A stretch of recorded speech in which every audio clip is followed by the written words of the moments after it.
Tonight, a KGW investigation into college football fans and their bad behavior. Already this year, several fights have broken out in the stands across the country. So KGW investigative reporter Kylie Boshi dug into the numbers to find out why these fans are behaving badly. Beer, fights, and bad behavior. Security experts fear the drunken rowdiness among college football fans has reached new depths. Already this season, several fights have broken out in the stands, including this one at Ole Miss.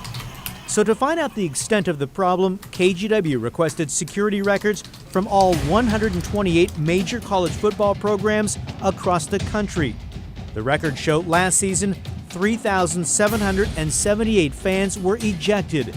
And based on the records provided, the highest fan ejection rates were at South Carolina, Wisconsin, Oregon, and Oregon State. That doesn't necessarily mean those universities had the rowdiest fans. Comparisons are difficult because data and enforcement vary from one school to the next.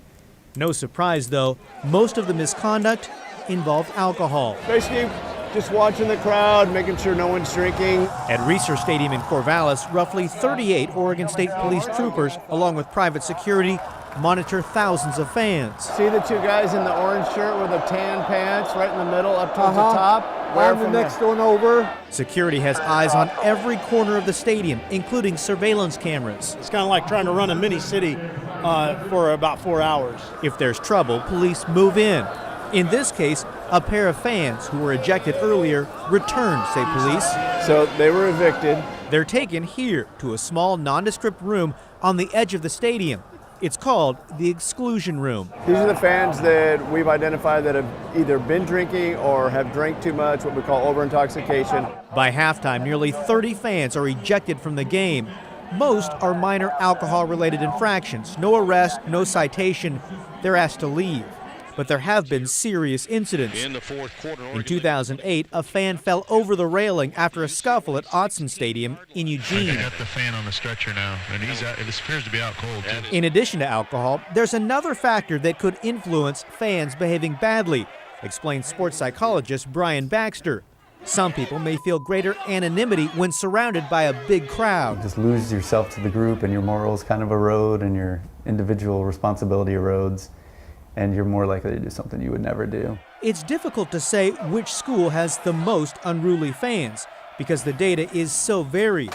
Some schools don't collect arrest or ejection numbers, others didn't respond. But the reports do reveal some trends.